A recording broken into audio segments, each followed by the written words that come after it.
बिस्मिल्लाहिर्रहमानिर्रहीम। शुरू अल्लाह के नाम से जो बड़ा मेहरबान नहायत रहम करने वाला है।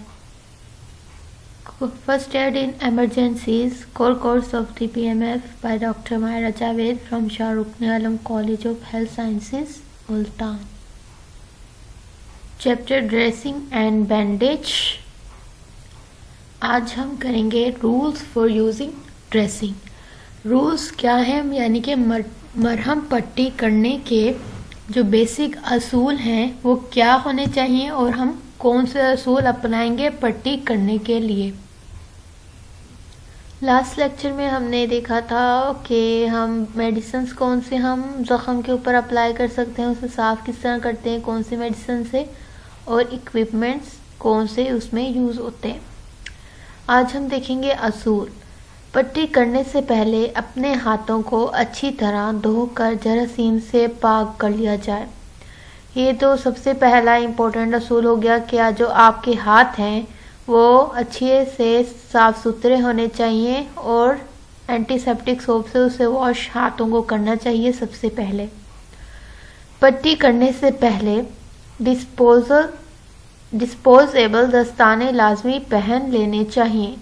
पट्टी करने से पहले क्या करना है आपने, सबसे पहले एंटीसेप्टिक सोप से आपने अपने हाथों को अच्छी तरह धोया, उसे जरासीम से पाक कर लिया। उसके बाद आपने जो डिस्पोजेबल ग्लव्स होते हैं, दस्ताने होते हैं, वो आपने लाजमी तौर पर पहन लेने हैं ताकि जिससे आपकी खुद की भी हिफाजत हो सके और पेशेंट को भी किसी किस्म का नुकसान ना पहुंचे।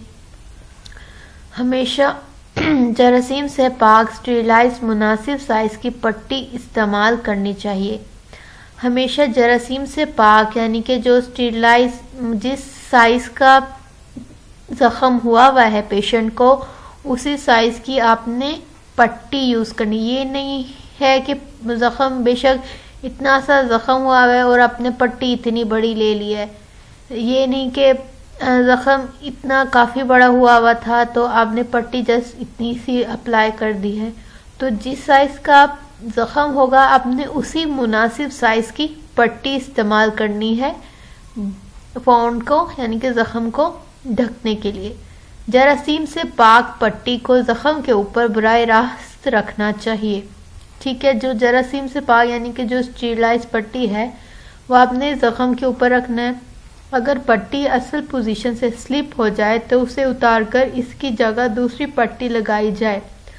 अक्सर जो पट्टी होती है वो उस पोजीशन पे सही से बांधी नहीं जा रही होती, जिसकी वजह से वो स्लिप होती रहती है। आप इसको वापस उतार लेंगे, उसकी जगह जो दूसरी मुनासिब साइज़ की पट्टी होगी जो उस पर टिक जाए वो आप वहाँ पे अप्लाई करेंगे। जरासीम से पाक पट्टी मुकम्मल ज़ख़म ढांपने के लिए इस्तेमाल करनी चाहिए।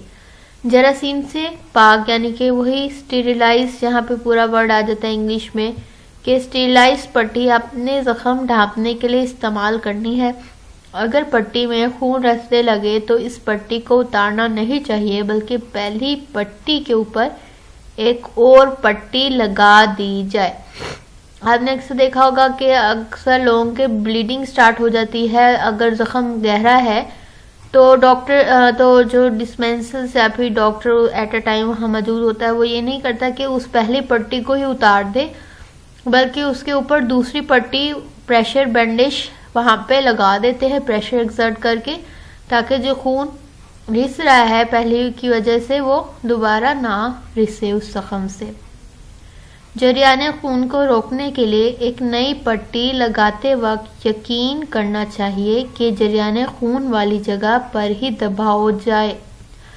यहाँ क्या कह रहे हैं ऑथर कि जो ब्लीडिंग वाली जगह है, यानी कि जहाँ ब्लीडिंग को रोकने के लिए जब आप दूसरी नई पट्टी लगा रहे हैं तो इस बात का आपको यकीन करना चाहिए कि जहाँ पे आप पट्टी बांध रहे हैं, जहाँ से ब्लीडिंग हो रही है, उसी सिर्फ जगह पे दबाव पड़े और किसी जगह पे दबाव ना पड़े।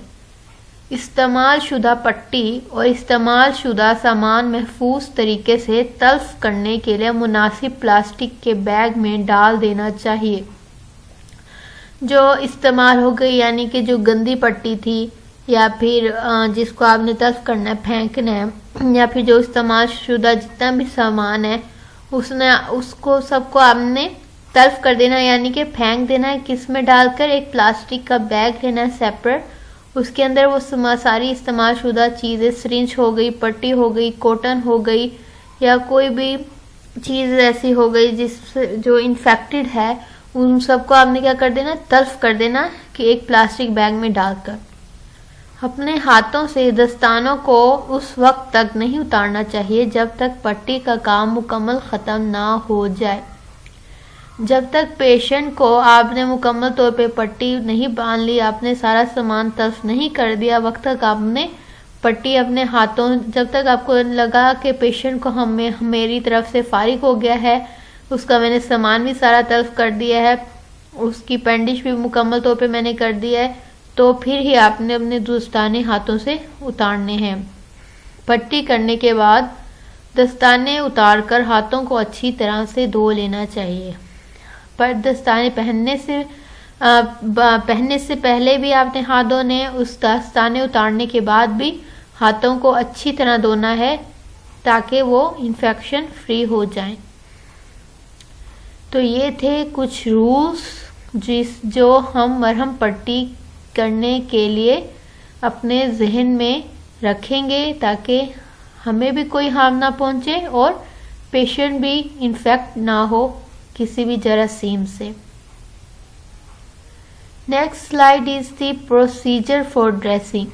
ड्रेसिंग करने का तरीक़ेकार क्या है, हम सही तरह से बैंडेज करेंगे कैसे?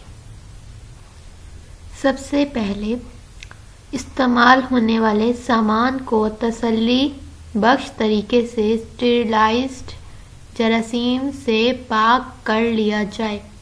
ठीक है, कोई भी आप इस्तेमाल यूज़ कर रहे हैं जिसमें क्या क्या आ जाता है, इंस्ट्रूमेंट्स आ जाते हैं, ड्रेसिंग इंस्ट्रूमेंट्स आ जाते हैं, या फिर ड्रेसिंग वाली बैंडेजेस वगैरह आ जाती हैं, जितना भी सामान है सबसे पहले आपने उसे क्या करना है? स्टेरिलाइज कर लेना है अच्छे से ताकि वो जरासीम से पाक हो जाए। इंस्ट्रूमेंट को स्टेरिलाइज़र में डालकर उबालने से जरासीम से पाक किया जाता है। जो इंस्ट्रूमेंट्स हैं उन्हें हमने स्टेरिलाइज़र में डालना है जिसके अंदर बॉइलिंग वाटर होता है ताकि वो बॉयल हो जाएं इंस्ट्रूमेंट्स और उनके ऊपर किसी भी किस्म का कोई भी जरासीम है वो उतर जाए, साफ हो जाए, पाक हो जाए।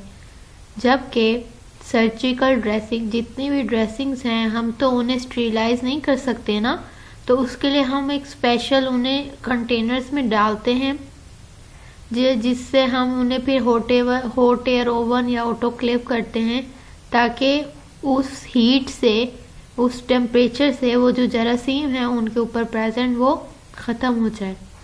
सर्जिकल ड्रेसिंग में कौन सी आती हैं? रुई पट्टियाँ, गॉज पैड्स को ड्रेसिंग ड्रम में रख कर बंद करके ड्रेसिंग ड्रम को ऑटोक्लेव या हॉट एयर ओवन में रख कर जरासीम से पाक किया जाता है।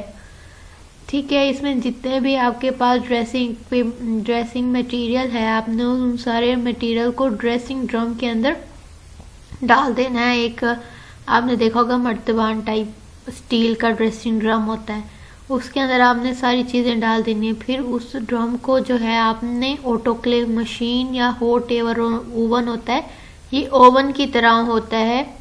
आपकी लैब में भी हॉट एयर ओवन प्रेजेंट है, आप वहाँ से भी देख सकते हैं। हॉट एयर ओवन है तो हॉट एयर ओवन होता है, जैसे जो ओवन होता है वो हाई टेम्परेचर पे काम करता है और जो इतना भी जो जरासीम वहाँ पे प्रेजेंट होते हैं किसी भी मटेरियल पे वो उन्हें ख़त्म कर देता है हाई टेम्परेचर की वजह से। इस तरह सर्जिकल ड्रेसिंग रखने का डब्बा और जो जितनी भी ड्रेसिंग है या सर्जिकल रखने का मटेरियल जितना भी है वो जरासीम से पाक हो जाता है।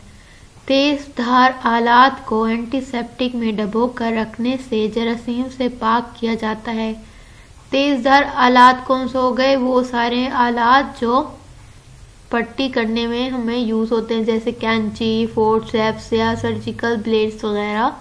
इन सब को हमने एंटीसेप्टिक सॉल्यूशन में डुबोकर रखना है ताकि इन चीज़ों पे जरासीम ना रहे।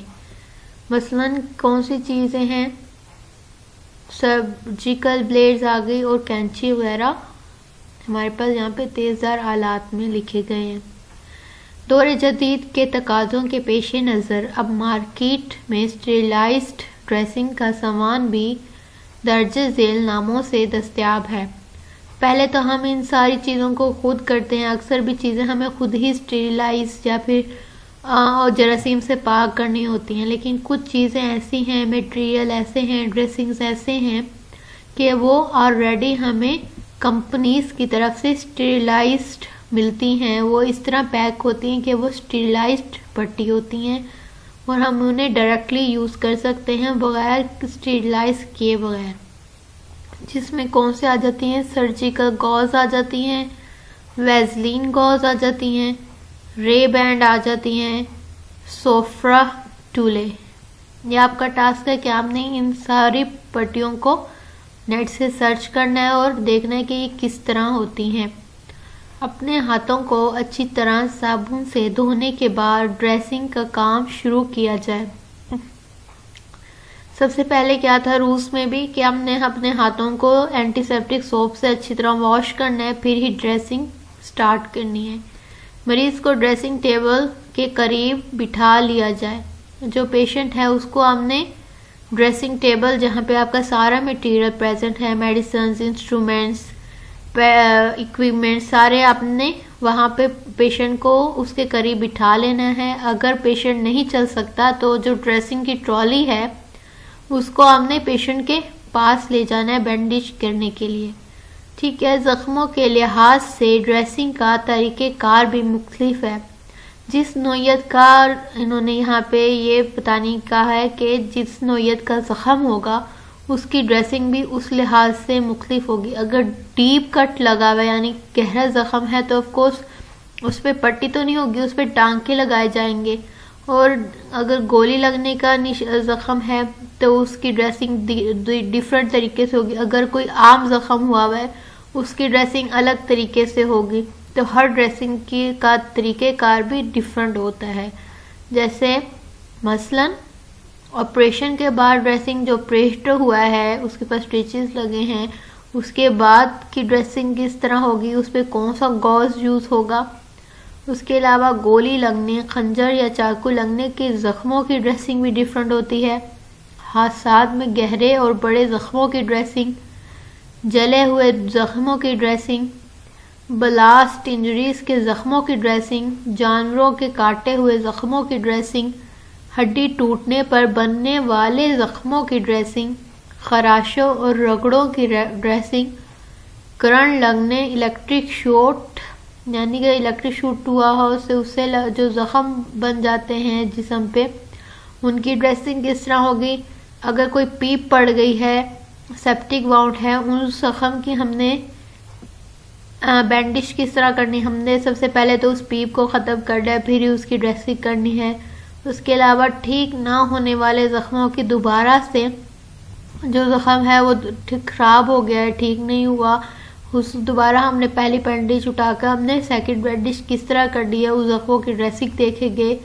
इसके अलावा जहरीले कीड़ों के ज़ख्म की इंसेक्ट बाइट जैसे सदे के बाइट हो गया या फिर कोई ऐसे इंसेक्ट बाइट जो इंसान के जिस्म में जहरीला मादा पैदा कर देते हैं, उनको उन जो बाइट है उस ज़ख्मों को हमने किस तरह से ठीक करना है और उसकी ड्रेसिंग किस तरह करनी है ये इसमें आ जाता है। या देखिए यहाँ पे सारा ही डिफरेंट टेक्निक्स हैं ड्रेसिंग करने की, जिसमें जानवरों का काटने का अलग ड्रेसिंग है, हादसे की सूरत में अलग ड्रेसिंग है, हड्डी टूटने पर ज़ख्म की ड्रेसिंग डिफरेंट है, अगर करंट लगता है उसकी ड्रेसिंग अलग है, गोली लगती है उसकी ड्रेसिंग अलग है, ज़ख्म कोई हुआ है उसकी ड्रेसिंग अलग है, ब्लास्ट इंजरी की सूरत में ड्रेसिंग अलग आ रही है, खराश हो जाती है, कोई रगड़ लग जाती है, बच्चे नीचे गिर जाते हैं, साइकिल से कोई रगड़ लग जाती है तो उसकी ड्रेसिंग किस तरह हो गई, पीप पड़ जाती है तो पीप पहले ख़त्म करके उसकी ड्रेसिंग किस तरह हो गई, जहरीले कीड़ों से जो जख्म हुआ है उसकी ड्रेसिंग किस तरह होगी, ये सारा कुछ यहाँ पे प्रोसीजर में ड्रेसिंग के डिस्कस किया है। और आज हमारा ये ड्रेसिंग एंड बैंडेज टॉपिक भी ख़त्म होता है, जिसमें हमने रूल्स एंड रेगुलेशंस देखी। उसके अलावा हमने इसमें इन ड्रेसिंग इंस्ट्रूमेंट्स देखे कि कौन कौन से इंस्ट्रूमेंट्स यूज़ होते हैं। मेडिसिन्स देखी कि हम सेप्टिक वाउंड्स को साफ़ किस तरह करते हैं, मेडिसिन्स कौन सी यूज़ होती हैं। इसके अलावा रूल्स क्या हैं बैंडिश करने के। उसके अलावा प्रोसीजर कौन सा आता है ड्रेसिंग करने का, जिसमें हमारे पास जो सामान है उसे साफ़ कैसे होना चाहिए, कौन सी मशीन यूज़ होती हैं, जो उन जो इक्विपमेंट्स हैं यानी कि इंस्ट्रूमेंट्स हैं वो साफ़ किस तरह होंगे, जरासीम से पाक किस तरह होंगे, और स्टेरिलाइज बैंडेज यहाँ पे कौन कौन सी हैं, और किन किन सूरत हाल में ड्रेसिंग और बैंडेज डिफरेंट होती है, और हर सूरत हाल में बैंडेज डिफरेंट यूज़ होती है इस प्रोसीजर में। ठीक है, this was all about the today's lecture. Next topic हम नेक्स्ट न्यू टॉपिक से हम स्टार्ट करेंगे नेक्स्ट लेक्चर। आज के लिए थैंक यू सो मच।